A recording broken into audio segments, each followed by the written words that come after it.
Action लेने में और सामना करने में जो मौजूदा फौज है उसके सिपह सालार ने जरा सी भी डिप्लोमेटिक अप्रोच इख्तियार नहीं की।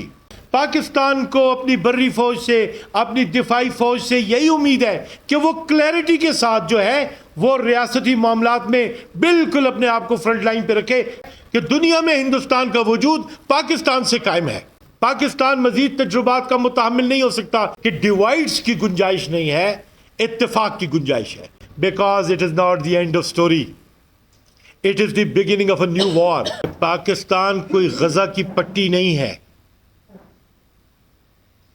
पाकिस्तान एटमी कुव्वत है जिसे प्रोफेशनलिज्म से भरपूर फौजी क़यादत लीड कर रही है।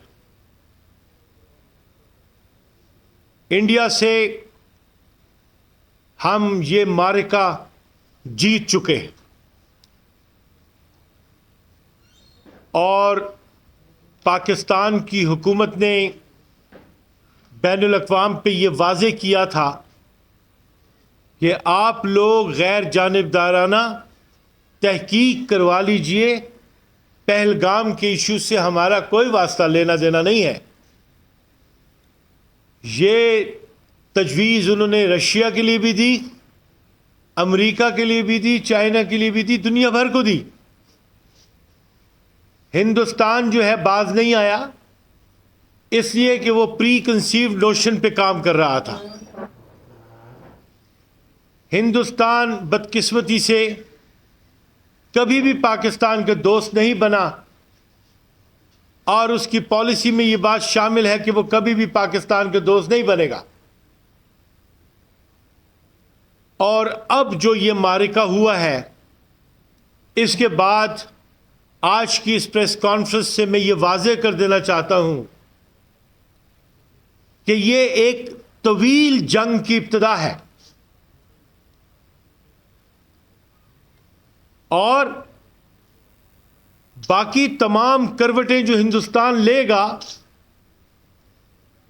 वो इसी बात की गम्माज होंगी कि वो खित्ते में बहुत बड़ी जंग के लिए फिजा कायम कर रहा है। कश्मीर पे समझौता नहीं किया जा सकता, पानी पे समझौता नहीं किया जा सकता।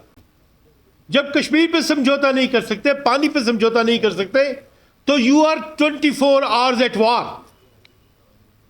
फिर पानी को रोकने से आपकी ज़राअत के फील्ड में आपके लिए, हमारे लिए बहुत से चैलेंजेस डेवलप हो जाएंगे। तो ये वक्त है फौरी तौर पे मुतबादल अरेंजमेंट्स करने का। ये बात पाकिस्तान को ज़हन से निकाल देनी चाहिए कि वो किसी भी तरह की अच्छाई की उम्मीद हिंदुस्तान से कर सकता है। वो हिंदुस्तान से हर वो उम्मीद कर सकता है जो नुकसान देने के लिए हो। हालांकि पाकिस्तान हमेशा से समझाता रहा है कि दुनिया में हिंदुस्तान का वजूद पाकिस्तान से कायम है, लेकिन वो ये बात को समझ नहीं पा रहा। जवाहरलाल नेहरू और उनके अहबाब तवाज़ुन से चलना जानते थे, हिकमत से बात करना जानते थे, लेकिन जो मौजूदा नज़्म कायम हो चुका हुआ है गुज़श्ता दहाइयों से, ये एक्सट्रीमिस्ट है। ये जाके इसराइल की गोद में बैठ के, उनके कदमों में बैठ के, उनके साथ मिल के एक जॉइंट, एक इंटरनेशनल डिप्लोमेसी कायम करके और हरबी और अस्करी जो है नुक्ता नज़र से पाकिस्तान जो है उसकी जानिब रुख करना चाहते हैं और पाकिस्तान उसके लिए तैयार है। यह कोई हादसाती वाक़या नहीं है कि पाकिस्तान इस वाक़े के लिए तैयार था। पाकिस्तान हमेशा से अपने दिफा के लिए तैयार है और इसके लिए अब यह लाजिम हो गया है कि पानी की तकसीम के हवाले से अब एक अवेयरनेस का एक मुकम्मल सिलसिला जो है अवामी तरबियत के लिए शुरू किया जाए।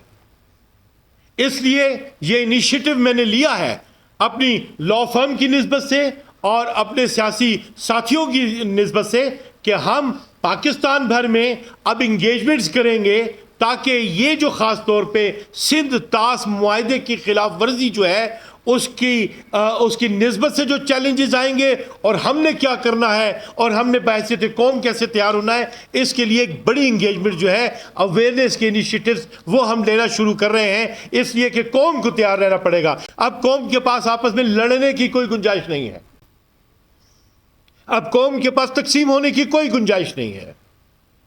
हर एक को मिलकर चलना पड़ेगा। यह कौमी जिम्मेदारी है, यह किसी एक की पसंद और नापसंद का हवाला नहीं है। पाकिस्तानियत के लिए पाकिस्तान कौम यकजा है, एक मुट्ठी है, साबित हो गया। जो समझते थे कि डिवाइड्स हो चुके हुए हैं, जब पाकिस्तान पे हुर्मत वतन पे बात आई है तो पूरी पाकिस्तानी कौम खड़ी है। ना यहाँ पे आपको ए नजर आया, ना बी नजर आया, ना ही कोई सियासी मुबालगा आराई नजर आई। पाकिस्तान के लिए सब यकजा नजर आए हैं और पाकिस्तान के लिए सब यकजा रहेंगे, इसलिए कि ये जो मुल्क है ये नजरियाती मुल्क है, आइडियोलॉजिकल मुल्क है, इसे आर्ग्यूमेंट से जीता गया है। और अल्लामा इकबाल, जिसे अल्लामा शरीयती अली नुमा कहते थे, उन्होंने इसकी राह को और इसकी मकसदियत को और इसकी फ़ालियत को अपने खुतबे अलाहाबाद में वाज़े कर दिया था। और वक्त ने साबित कर दिया कि ये जो कौम है, ये पाकिस्तानी कौम जो है, ये सिर्फ और सिर्फ जो है आप अरब इंपीरियलिज्म से वाबस्ता नहीं है, बल्कि कल्ब के मामलों में और अपने तजुर्बात के मामलों में अपनी जुदा हैसियत रखती है और सेंट्रल एशिया में पेनिट्रेट कर सकती है, आलम इस्लाम में पेनिट्रेट कर सकती है। आज पूरे आलम इस्लाम ने देख लिया है कि अगर इस्लामी नुक्ते नज़र से अपने नजरिए, अपने दीन और अपने अपने अपने तहफ़्फ़ुज़ के लिए काम करना है तो डिपेंडेबल फोर्स जो है वो पाकिस्तान है और पाकिस्तान की न्यूक्लियर पावर है। पाकिस्तान की न्यूक्लियर पावर एक लग्जरी नहीं है, ये न्यूक्लियर पावर जो है ये एक वजदान का, एक कमिटमेंट का, एक इश्क का, एक जुनून का, एक रिलीजियस ऑब्लिगेशन का एक जीता जागता परतो है, जिसकी मुकम्मल असास जो है नजरिया पाकिस्तान पे पड़ी है। और आज नजरिया पाकिस्तान के लिए तमाम को खड़े होकर ज्यादा फाल होकर काम करना पड़ेगा। और मैं जो कहता हूं कि मीडिया इंटेग्रल पार्ट है।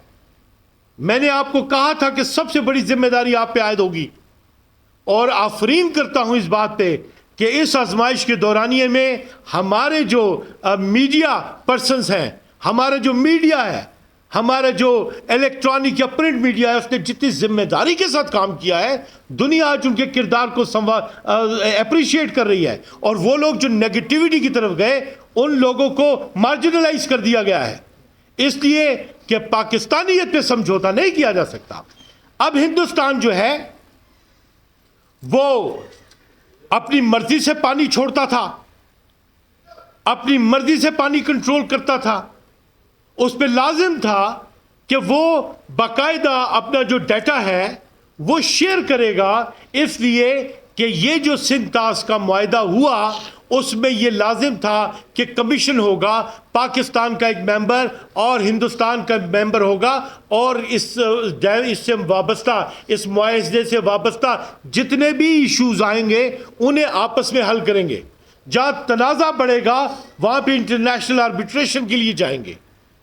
फिर इस पे जो इनका सेक्शन 12 है वो क्लियर था, वो ये कहता है कि कोई भी फरीक अपनी मर्जी से यकतरफा तौर पे कोई भी तब्दीली नहीं ला सकता।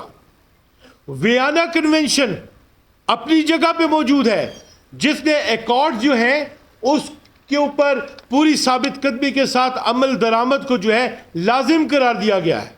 97 में भी जो इशू बना वो भी गया आर्बिट्रेशन के लिए और उसे चैनलाइज किया गया, लेकिन हिंदुस्तान ने बहैसियत रियासत, बहैसियत हुकूमत जो ऐलान किया इस मुआहदे को मनसूख करने के हवाले से, तो इस मुआहदे पे अमल, इसकी मनसूखी पे अमल दरामद के लिए उसे जितना वक्त लगेगा उतने ही वक्त में पाकिस्तान ने खुद को इस जगह पे खड़ा करना है कि उनकी इस मजमूम साजिश को न्यूट्रलाइज कर सके। उसके लिए हमें तैयार रहना चाहिए कि अगर हमें जंग करनी पड़ी अपनी जिंदगी की बका के लिए, हमें उसके लिए भी तैयार रहना होगा।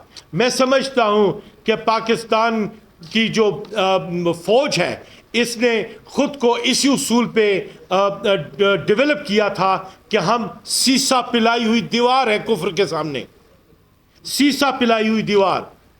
और अब हमारे शाहीनों ने यह साबित किया कि वो दूसरों के जगह हिंदुस्तान के अंदर घुस के उनके अड्डों को भी खसो खाशाक की तरह मिटाने की सलाहियत रखते हैं। और इस एग्जाम्पल ने यह साबित कर दिया कि अब हमें प्रोएक्टिव अप्रोच के साथ कोवर्ट, ओवर्ट और डिफेंस का जो मैकेनिज्म है उन तीनों पे काम करना है। और सिर्फ पाक फौज ने काम नहीं करना है, बल्कि हम सब ने करना है। इसलिए कि ये जंग हम सबको लड़नी पड़ेगी, ये मुकाबला हम सबको करना पड़ेगा, चाहे वो हम डिप्लोमेसी में करें, चाहे वो हम कानून के मैदान में करें, चाहे वो अमस्करी नुक्ते नजर से करें, चाहे सबको मिला के करें। और अब जो ज्यादा इम्कान है वो हमें सबको मिला के ही करना पड़ेगा, जिसमें हमें दिफाई सलाहियत की जो एक्सपर्टीज है उन्हें फ्रंट लाइन पे रखना पड़ेगा। मैं हमेशा से ये कहता था, आज शायद हम तैयार भी होते। वो मैं कहता था कि माजी में एक सुप्रीम काउंसिल की तजवीज़ पेश की थी जनरल करामत ने, और उसका यही आइडिया था कि रियासती उमूर में तवाज़न के लिए ज़रूरी है कि एक सुप्रीम काउंसिल आ जाए जिसमें पाक फौज की एक्टिव रिप्रेजेंटेशन हो। उस वक़्त के वज़ीर आज़म ने वो आइडिया तस्लीम नहीं किया और रेजिग्नेशन मांग लिया। उस जनरल ने भी रेजिग्नेशन दे दिया। लेकिन आज वक़्त ने साबित कर दिया कि अगर कंसेंसस के साथ वो काम हो गया होता तो शायद आज वो एक कलेक्टिव जो पोर्ट्रेल है उसके साथ मुमकिन हो सकती। इसलिए कि जो अब आपकी एपिक्स कमेटीज बनाई गई हैं वो भी इसी बात की खमास करती हैं कि स्टेक होल्डर्स को मिलकर काम करना पड़ेगा।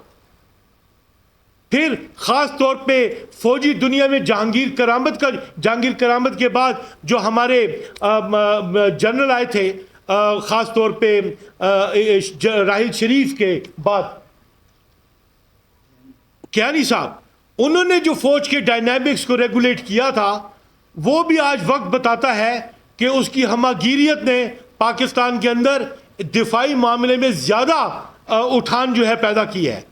और एक्शन लेने में और सामना करने में जो मौजूदा फौज है उसके सिपह सलार ने ज़रा सी भी डिप्लोमेटिक अप्रोच इख्तियार नहीं की, बल्कि वाजे जो है वो अपना रिस्पांस फैक्टर जो है वो क्लियर रखा है, क्लैरिटी के साथ। पाकिस्तान को अपनी बर्री फौज से, अपनी दिफाई फौज से यही उम्मीद है कि वो क्लैरिटी के साथ जो है वो रियासती मामलात में बिल्कुल अपने आप को फ्रंट लाइन पे रखे, जिसमें डिप्लोमेसी की कोई गुंजाइश ना हो दिफा के मामले में। ये आज की प्रेस कॉन्फ्रेंस में ख़ास तौर पे मुझे ये पैगाम देना है कि दिफाई जो हमारी फोर्सेस हैं उन्होंने अपने आप को साबित किया है, और उन्हें मेरा मशवरा यही है कि उन्हें अब ज़्यादा प्रोएक्टिव अप्रोच के साथ, मज़ीद फ़ालियत के साथ, बड़े चैलेंजेस के साथ, चैलेंजेस के लिए ख़ुद को तैयार कर लेना चाहिए। Because it is not the end of story, it is the beginning of a new war, and this new war will not ignore anybody. और इसमें कोई भी वीकनेस जो है वो जो है एक्सक्यूज़ नहीं बन सकती। सो हमें जो है हमारी फ़ौज को दिफाई नुक्ते नज़र के साथ और ज़्यादा फ़ालियत की ज़रूरत होगी। हमारे फ़ौज का, हमारे जो पॉलिटिकल बहरान है उसमें भी तमाम को मिल के जो है अब स्ट्रीमलाइन करना होगा, इसलिए कि आज बात सेल्फ गवर्नेंस के इश्यूज़ की नहीं रहेगी, बल्कि अब जो बात चलेगी वो एक यूनिफॉर्मिटी की चलेगी, जिसमें करप्शन भी काबिल मुआवजा ठहरेगी और प्रोएक्टिविज्म भी काबिल मुआवजा ठहरेगा। यह आज पाकिस्तान की ज़रूरत है। पाकिस्तान मजीद तजुर्बात का मुतहम्मिल नहीं हो सकता। आज पाकिस्तान के लिए तमाम सियासी जमातों को आपस में इत्तिफाक राय पैदा करना होगा। मैं ये कहूँगा वो लोग जो पॉलिसी साज हैं, वो लोग जिनके हाथों में फैसला है कि नज़रिए के बिगाड़ के लिए, इंतज़ाम के बिगाड़ के लिए जो भी political force common constitutional scale पे पूरी तरीके से ना आए, उसकी तरफ तवज्जो करें और उसे इस नेशनल धारा में लेकर आए, इसलिए कि डिवाइड्स की गुंजाइश नहीं है, इत्तेफाक की गुंजाइश है। और इसके लिए एक बात याद रखना चाहिए कि ला शरीक जो है सिर्फ अल्लाह की ज़ात है, और स्टेक होल्डर सारे बराबर होते हैं, चाहे उनका मयार, उनका मकाम ताकत के मामले में किसी भी दर्जे पे हो, इसलिए कि सबको कलेक्टिवली लेके चलना पड़ता है। Pakistan means exclusive of all, और नेशनल इंटरेस्ट जो है वो ये है कि हम अपनी अफवाज को हर तरह से बैक करें, पूरी कौम की हैसियत से खड़े होकर हम यकजा होकर उनके साथ ताउन करें। पानी की तकसीम को किसी भी तौर नज़रअंदाज ना किया जाए और इस बात को यकीनी बनाने के लिए पाकिस्तान बैनुल अक़वाम में अपना मुकदमा लेकर जाने के अलावा इनकी पॉलिटिकल इंगेजमेंट को भी मुमकिन बनाए, हर जगह पे इंगेजमेंट्स करें और दोस्ती का ख़्वाह न रहे बल्कि तवाज़न के साथ मामलात को इंडिया के साथ लेके चलें। इंडिया दोस्त बनने के लिए तैयार नहीं है, लिहाजा हमें उसे बेहतरीन दुश्मन की तरह तवाज़न में रखना होगा।